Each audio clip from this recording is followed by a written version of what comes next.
နှစ်သက်မှမင်္ဂလာအပေါင်းခံရအောင်ပါစေမင်္ဂလာပါဗျာ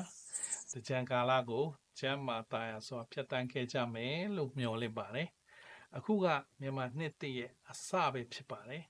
ဒီကာလမှာနှစ်ဟောင်းကုန်ဆုံးပြီးရှေ့ဆက်ရမယ်နှစ်တစ်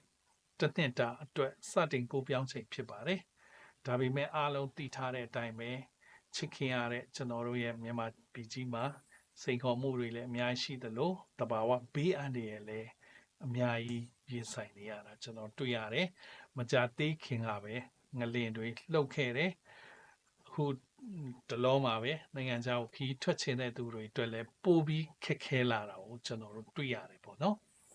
တကြံမတိုင်ခင်တဲ့တကြံကာလအတွင်းမှာပဲကျွန်တော်ရှမ်းပြည်နယ်မြန်မာနိုင်ငံရဲ့အလဲပိုင်းတချို့တွေမှာငလင်တွေဆက်တိုက်လှုပ်ခဲ့တာကိုကျွန်တော်တွေ့ရတယ်။တဘာဝဘေးအန္တရာယ်တွေကတော့ကျွန်တော်တို့ရှိပြီးသားအခက်ခဲတွေကိုပုံမှုပြီးတော့ခက်ခဲစေခဲ့တာတော့အမှန်ပဲပေါ့နော်။တချို့အိမ်တွေကပျက်စီးသွားတယ်တချို့လူတွေက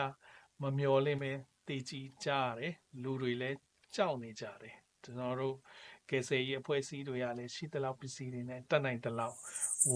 ဝိုင်းဝန်းပြီးလုပ်နေတာကိုကျွန်တော်တို့တွေ့ရတယ်ကျွန်တော်တို့လူမှုအဖွဲ့အစည်းတွေကျွန်တော်တို့နိုင်ငံသူနိုင်ငံသားဘယ်သူမဆိုအားလုံးကိုယ့်ရဲ့တက်နိုင်သလောက်အားလုံးဝင်ပါနေတာကိုလည်းကျွန်တော်တို့တွေ့ရတယ်ပေါ့နော်ဒီလိုအချိန်တွေမှာတကြံကာလကိုကျွန်တော်တို့ကောင်းမွန်မွန်ဖြတ်တန်းရတာကိုပဲအရန်ကိုကျွန်တော်တို့ပေါ့နော်ကျေးဇူးတင်တယ်တချို့နေရာတွေမှာဆိုရင်တကြံကျင်းပနေတာတွေလည်းရှိတယ်ထိခိုက်မှုရှိတဲ့သူတွေမိသားစုတွေဒီလောက်စိတ်ဓာတ်ကြက်ခိုင်နေတာကိုမြင်နေရတွေ့ရတော့မလေးစားပဲမနေနိုင်တယ်လို့တချို့တွေဆိုရင်ဝမ်းနည်းစရာတွေခဏပေးဖယ်ပြီးတကြံမှာပြောနေတာကိုတွေ့တော့နားလဲလဲပေးတယ်လို့ကိုချင်းလဲအရန်စာနေမိတာဖြစ်ပါတယ်သူတို့နဲ့အတူပျော်ရွှင်နေမိတာလည်းအမှန်ပဲဖြစ်ပါတယ်နောက်တစ်ခုကတော့မြန်မာနိုင်ငံလူတွေအတွက်နိုင်ငံပင်ပခီးထွက်ဖို့ဘယ်လောက်ခက်ခဲတယ်လဲဆိုတာပါဗီဇာလျှောက်တာတွေဟာအရန်ကိုအချိန်တွေကြာလာတတ်ပါတယ်ဗီဇာရလဲနည်းလာတယ် reject လဲများလာတယ်တချို့နိုင်ငံတွေကတချို့တိုင်းရုံးတွေကကြေကိုမမျှတာတဲ့စီမင်းနေနဲ့ကျွန်တော်တို့ဆုံးဖြတ်ချက်တွေပေးတယ်ပေါ့နော်တချို့ပြည်ငတ်တက်ချင်တဲ့တင်ချင်တဲ့ចောင်းသားတွေ